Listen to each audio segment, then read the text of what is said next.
Oui, bonjour, monsieur Jordi Delcos.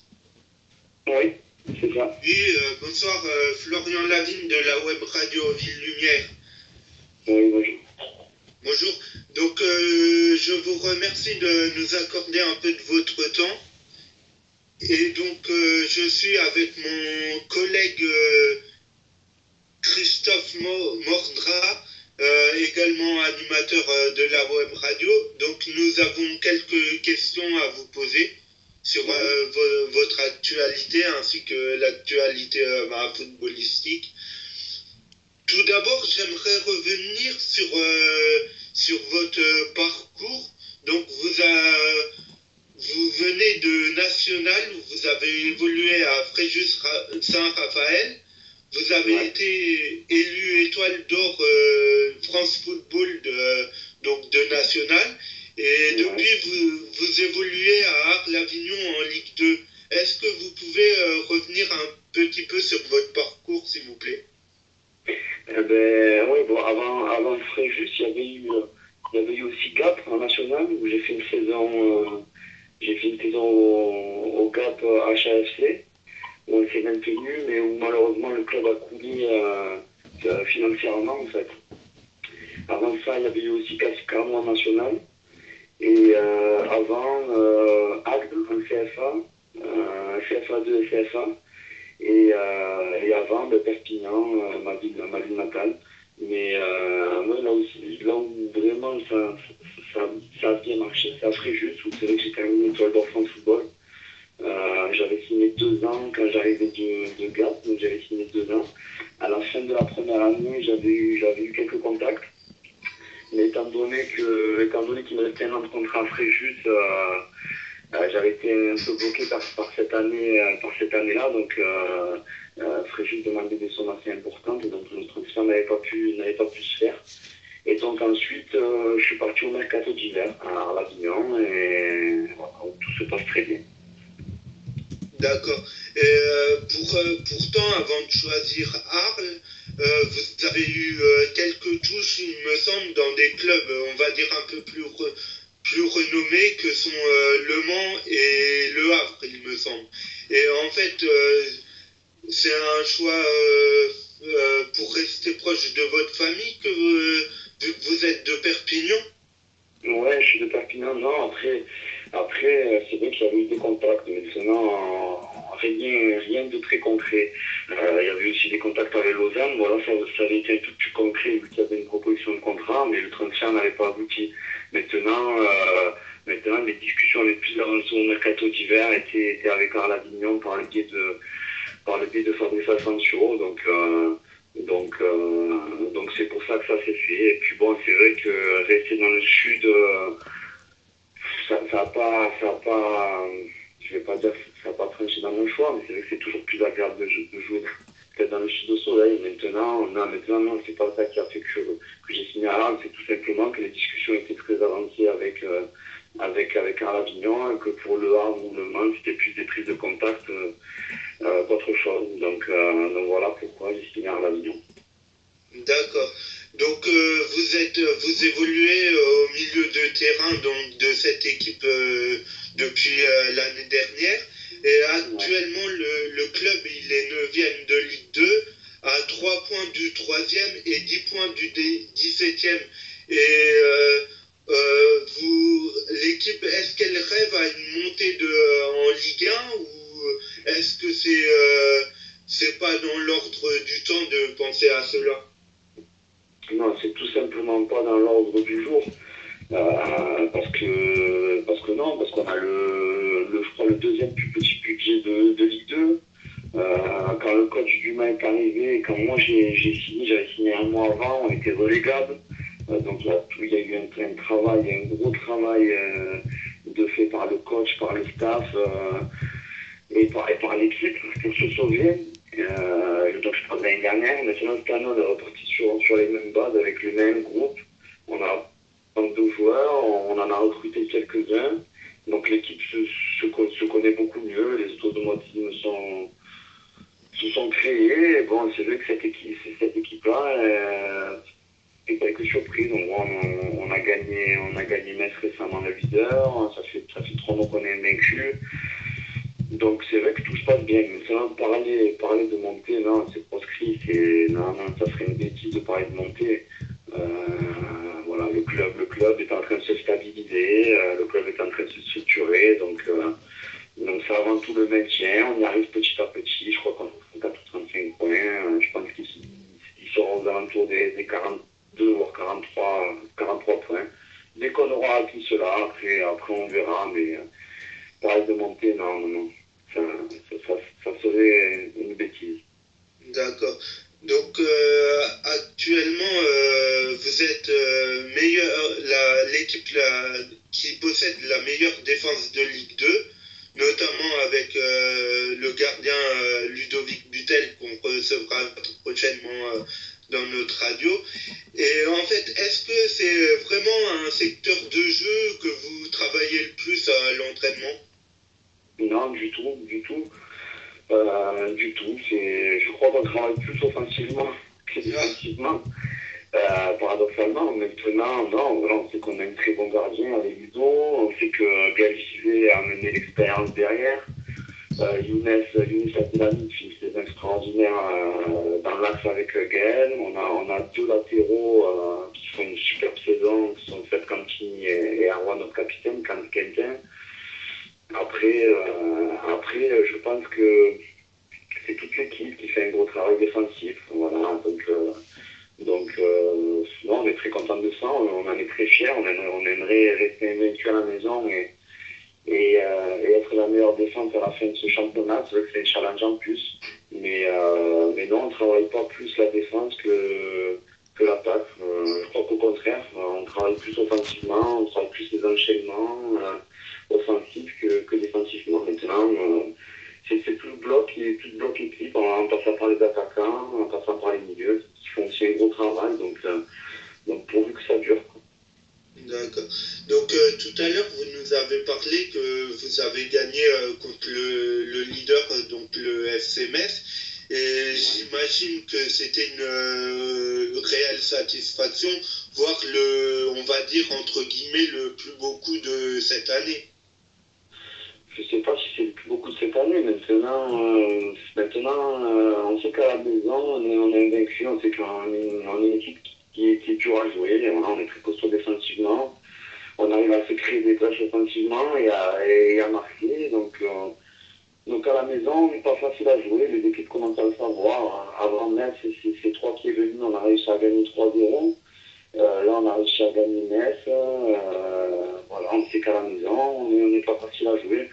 Le plus gros coup de la saison, je ne sais pas, mais c'est vrai que pour nous, on avait à cœur de battre cette équipe de Metz qui fait fureur dans ce championnat. Mais bon, il ne va pas falloir s'arrêter là, continuer à prendre les matchs après les matchs. Et voilà, essayer de grappiller le plus de points, notamment à domicile, puisqu'on a un peu plus de mal à l'extérieur. Mais voilà, l'équipe est sereine et on va essayer de rester invaincu à la maison jusqu'à la fin de la saison. Ça serait magnifique. D'accord. D'après nos informations, vous êtes le parrain d'un COP Ultra, donc de Arles-Avignon. Vous pouvez nous en dire plus? Oui, avec plaisir. Je suis le parrain depuis cette année du COP Ultra Avignonnais qui s'est créé en mai dernier. Donc d'ailleurs, je les salue. Donc c'est par le biais de Tony et Gilou qui ont fondé ce COP de supporters. Donc ils ont commencé à 5 ou 6 et qui s'est développé au fur et à mesure de cette année. Donc maintenant, ils comptent une 60aine de membres. Ils sont présents tous les week-ends à domicile et ils essaient de faire quelques déplacements. Donc ils montent en puissance, avec le peu de moyens qu'ils ont, ils arrivent à mettre un peu d'ambiance au stade. J'en profite aussi pour passer le bonjour à l'autre COP porteurs qui sont les LKB. Donc voilà, c'est toujours important d'avoir un peu d'ambiance à domicile, surtout que bon, notre stade, c'est pas la plus grande affluence de Ligue 2. Donc c'est toujours agréable d'avoir des COP de supporters qui font du bruit, qui nous encouragent, qui sont derrière nous. Pour ça, je leur tire mon chapeau. J'espère que ça va continuer. J'espère qu'ils vont continuer à grandir. Et voilà, ils ont tout mon soutien, tout le soutien de l'équipe. Voilà, on est très fiers d'eux.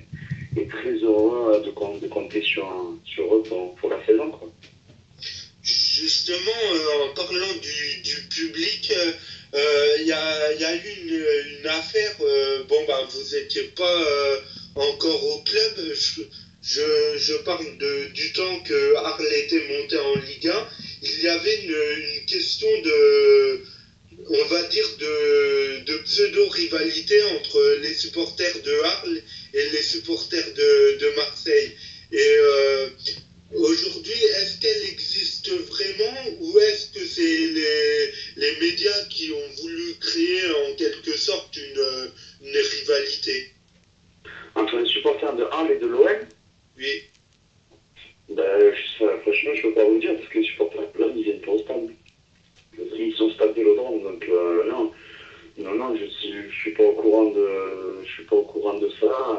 Une rivalité, il y avait peut-être quand les deux équipes s'affrontaient en Ligue 1, mais là, étant donné que nous sommes en Ligue 2 et en Ligue 1, je vois pas d'animosité entre les supporters qui ne se croisent pas au stade.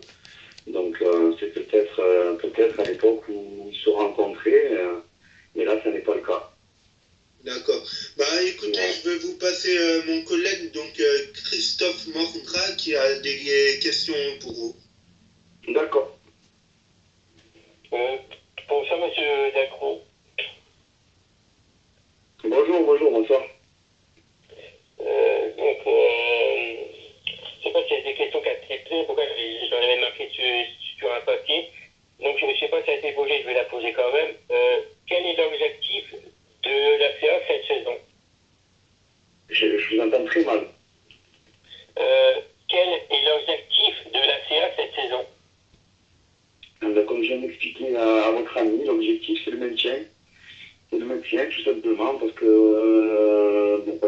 on a un petit but, que c'est un club qui se structure, qui a besoin de stabilité.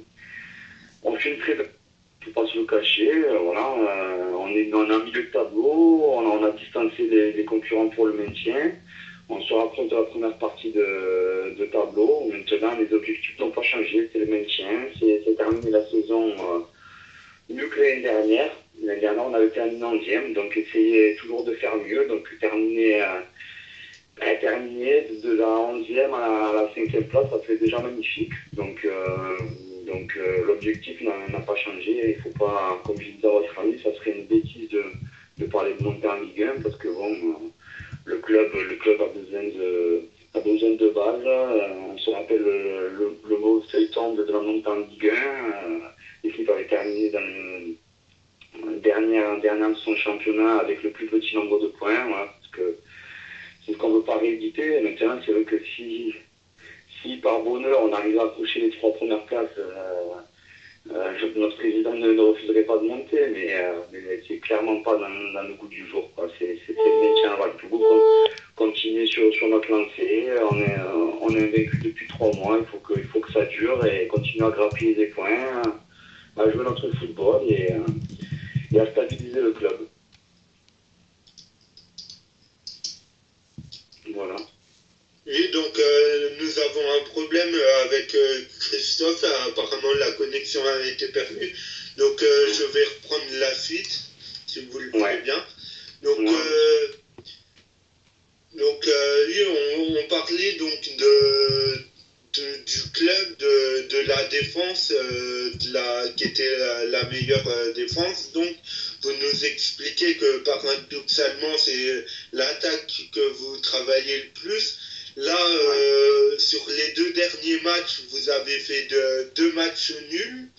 Ouais. Et on voit réellement qu'en Ligue 2, les équipes, dans la première partie dans la première moitié de tableau, se tiennent dans un véritable mouchoir de poche.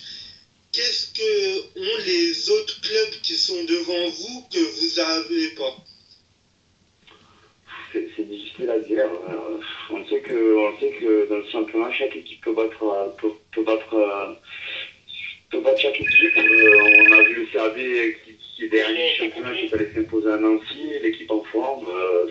C'est compliqué à dire. Maintenant, je pense que les 3 équipes qui monteront, ce seront les plus régulières. voilà, on a vu que le Metz en première partie de saison est assez exceptionnel. C'est une légère baisse de régime. Maintenant, je pense que ce sera l'équipe les plus régulières, celles qui arriveront à gagner à domicile et à grappiller des points à l'extérieur.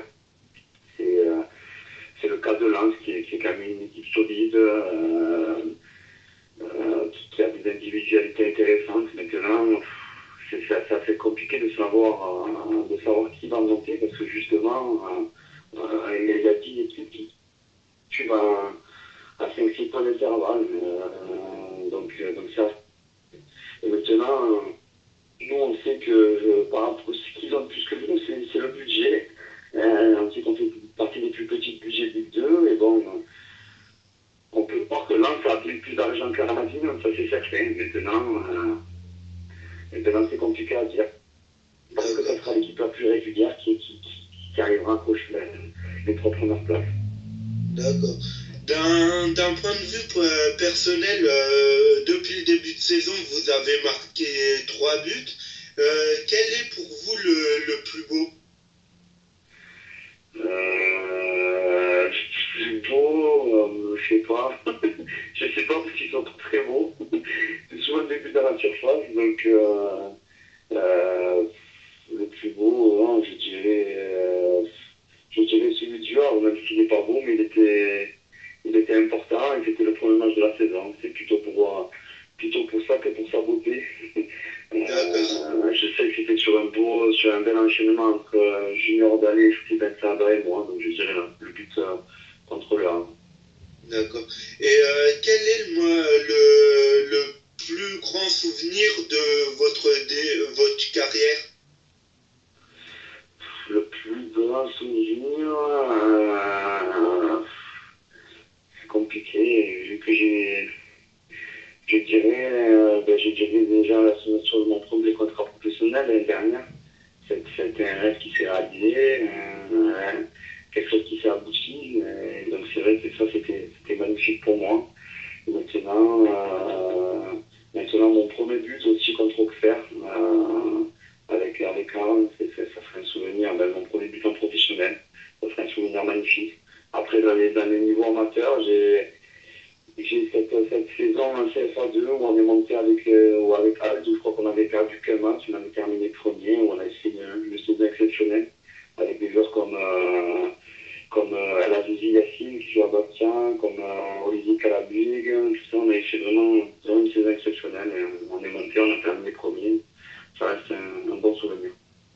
Justement, pour un joueur qui vient du monde amateur, qui signe, on va pas dire du jour au lendemain, mais presque son contrat professionnel, est-ce que les gens du monde professionnel, je veux dire des gens du centre de formation, vous attendent au tournant? Non, on peut pas dire ça. Maintenant, c'est vrai que quand on est une nouvelle équipe ou un mec du monde amateur, on est peut-être un peu intimidé, on ne sait pas à quoi ça. Mais bon, c'est quelque chose de tellement exceptionnel, c'est un rêve qui se réalise, donc on n'y pense pas, on pense à travailler, à s'entraîner, à essayer d'apporter un peu plus à l'équipe. Maintenant, moi, quand j'avais signé, j'avais été très bien accueilli par tous les joueurs, notamment des joueurs connus comme Ben Sada, ou comme Butel, ou comme Pironi, qui m'avait vraiment très bien accueilli. Donc sinon, je n'aurais pas attendu au tournant. C'est déjà qu'on a peut-être plus de choses à prouver, vu qu'on vient du bas, mais après avec le travail, ça passe. Hein, et notamment, ça s'était très bien passé pour moi. Donc voilà. D'accord. Maintenant, si vous le voulez bien, on va parler un petit peu du Paris Saint-Germain. Ouais. Que pensez-vous de cette équipe? Je pense qu'elle est au-dessus de Ligue 1. Hein. Je pense que cette équipe-là, elle survole le championnat. On l'a vu encore hier avec le match contre Monaco, qui est son dauphin. Je pense que même là, ils ont été au-dessus. Donc, je pense qu'elle est largement favorite et largement qu'elle aura le titre, quoi, tout simplement. Après, ce qui est bien, c'est qu'elle puisse faire un très beau parcours en Ligue des Champions. Je me rappelle l'année dernière où pour moi, il méritait la qualification contre le Barça. Donc cette année, pourquoi pas créer la surprise, arriver en finale et la remporter. Ça serait beau pour le football français. Maintenant, elle s'en donne des moyens et je ne doute pas qu'elle soit dans le dernier carré. D'accord. Et donc, on l'a vu hier, le principal problème, on va dire, c'est que cette équipe, entre guillemets, joue trop à la balle et concrétise pas assez les occasions, ils font pas assez le break. Vous pensez que ça peut être un préjudice pour la suite? Non, Peut-être je pas en pense Liga, pas. mais en Coupe d'Europe? Non, je pense pas. Je pense qu'ils ont des grands attaquants. Il manquait Cavani, donc ça y fait aussi. Maintenant, quand on voit un attaquant comme Ibra, les joueurs de côté comme Lucas Moura, Pastore, Inez, Lavedi, on sait que les attaquants vont être servis et quand t'as Cavani, Ibra devant, en général, ça finit rarement par un 0-0. Donc bon, après ça dépend des matchs. C'est vrai qu'en Ligue 1, les équipes ont tendance à les attendre et à faire le blocus devant leur défense. Maintenant, en Ligue des Champions, ça ne sera pas le cas, ça sera des matchs ouverts. C'est cadenassé au début, surtout les matchs allés, mais au match retour, ça sera des matchs ouverts et avec des grands attaquants comme disons, je pense pas que ça soit un problème pour eux de marquer des buts. D'accord. Et quel est selon vous le secteur le plus abouti du 11 parisien? C'est pas la moitié, c'est compliqué. Pour moi, ils ont le central du monde avec Thiago Silva, exceptionnel avec Matuidi, Thiago Verratti, maintenant Cabaye. Et ils ont deux des meilleurs attaquants du monde. Donc c'est compliqué de leur trouver une faille ou même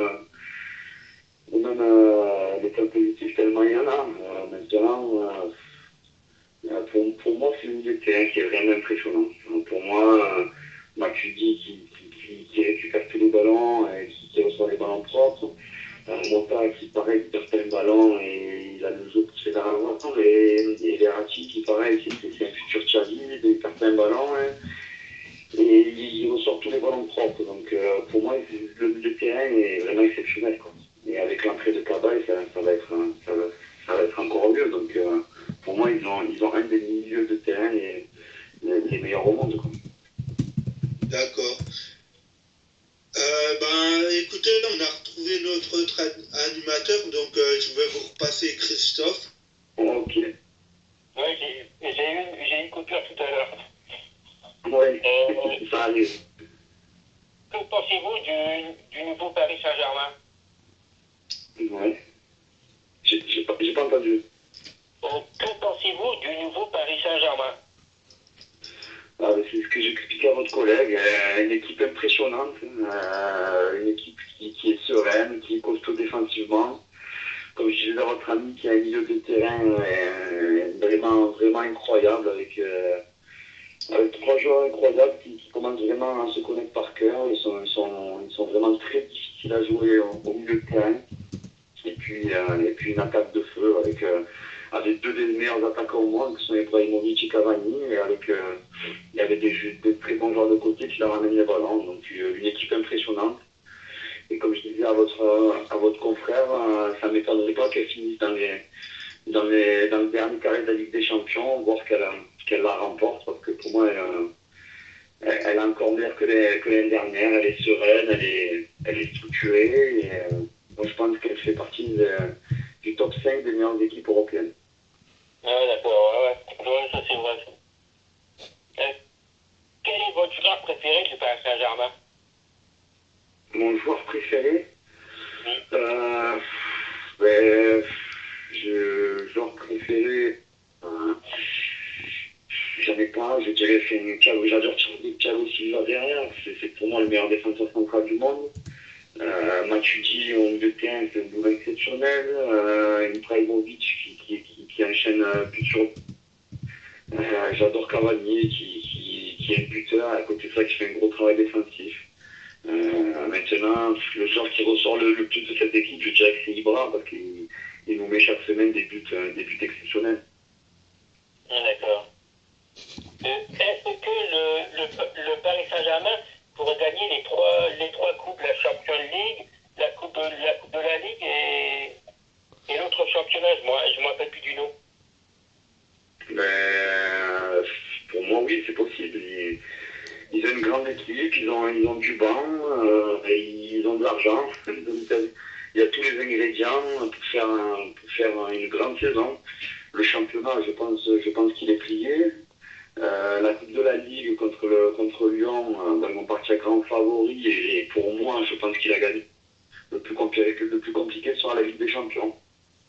On attend des équipes comme Madrid, comme le Barça, comme Manchester City. Voilà, ça sera compliqué. Maintenant, pour moi, bien sûr que c'est réalisable. Le triplé est réalisable. Laurent Blanc a amené une certaine sérénité, une certaine stabilité. Je pense que leur jeu était plus vide que l'année dernière. Donc pour moi, oui, c'est possible. Ouais, comme dit, là, tout est possible. Ah, bien sûr, tout est possible. Tout est possible. Ils sont en confiance. Ils pratiquent un beau football. Ils marquent des buts. Tout est possible. J'ai une dernière question. Que pensez-vous de l'ambiance au Parc des Princes? Voilà, l'ambiance au Parc des Princes, elle est magnifique. C'est un des stades qui est le plus rempli en France. Une belle ambiance. Une belle ambiance. Après, c'est vrai que j'ai rarement pu aller au parc, même si j'y suis allé quelques fois. Une très belle ambiance, voilà, avec de bons supporters. Et comme je vous dis, ils ont tout pour faire une grande saison. Un bon public, un beau stade, une belle équipe. Donc, ça sera certainement la saison du PSG cette année. D'accord. Moi, je vais vous repasser mon confrère. Très bien. Écoutez, monsieur Delclos, nous n'avons plus d'autres questions. Ouais. Donc, je vous remercie encore d'être passé sur la web radio Ville Lumière. Ouais. Je vous souhaite une excellente soirée et une très bonne continuation. Je peux faire un remerciement vite fait? Oui. Voilà, je voudrais remercier, passer un petit coucou, comme je vous l'ai dit, au copain Ravino, à mon frère Jojo, à ma femme et à mes parents. Voilà, je les embrasse. D'accord. Et merci de vous m'avoir invité. Merci à vous pour votre disponibilité. Avec plaisir. Vous mettez les liens sur Facebook ou sur les réseaux sociaux? Oui, oui. Bon, mais très bien. Mais écoutez, j'attends ça, j'écouterai ça. D'accord, très bien. Bonne soirée. Merci de même, au revoir. Au revoir.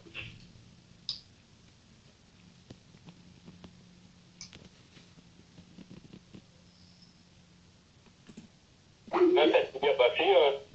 Donc voilà, monsieur Jordi Delclos, donc joueur de Arles-Avignon de Ligue 2, qui est passé sur la web radio Oville Lumière. Donc on la remercie encore fortement aussi avec les deux animateurs, donc qui sont Christophe Mordoc qui débute actuellement, mais qui a fait une très belle interview, et de Florian Lavigne, l'habitué, qui est quasiment toujours là. Donc voilà, je remercie aussi ces deux personnes, et bien entendu Jordi Delclos. Voilà. Bonne soirée à tous et musique sur radio Oville Lumière. Bonne soirée. Et bonne soirée.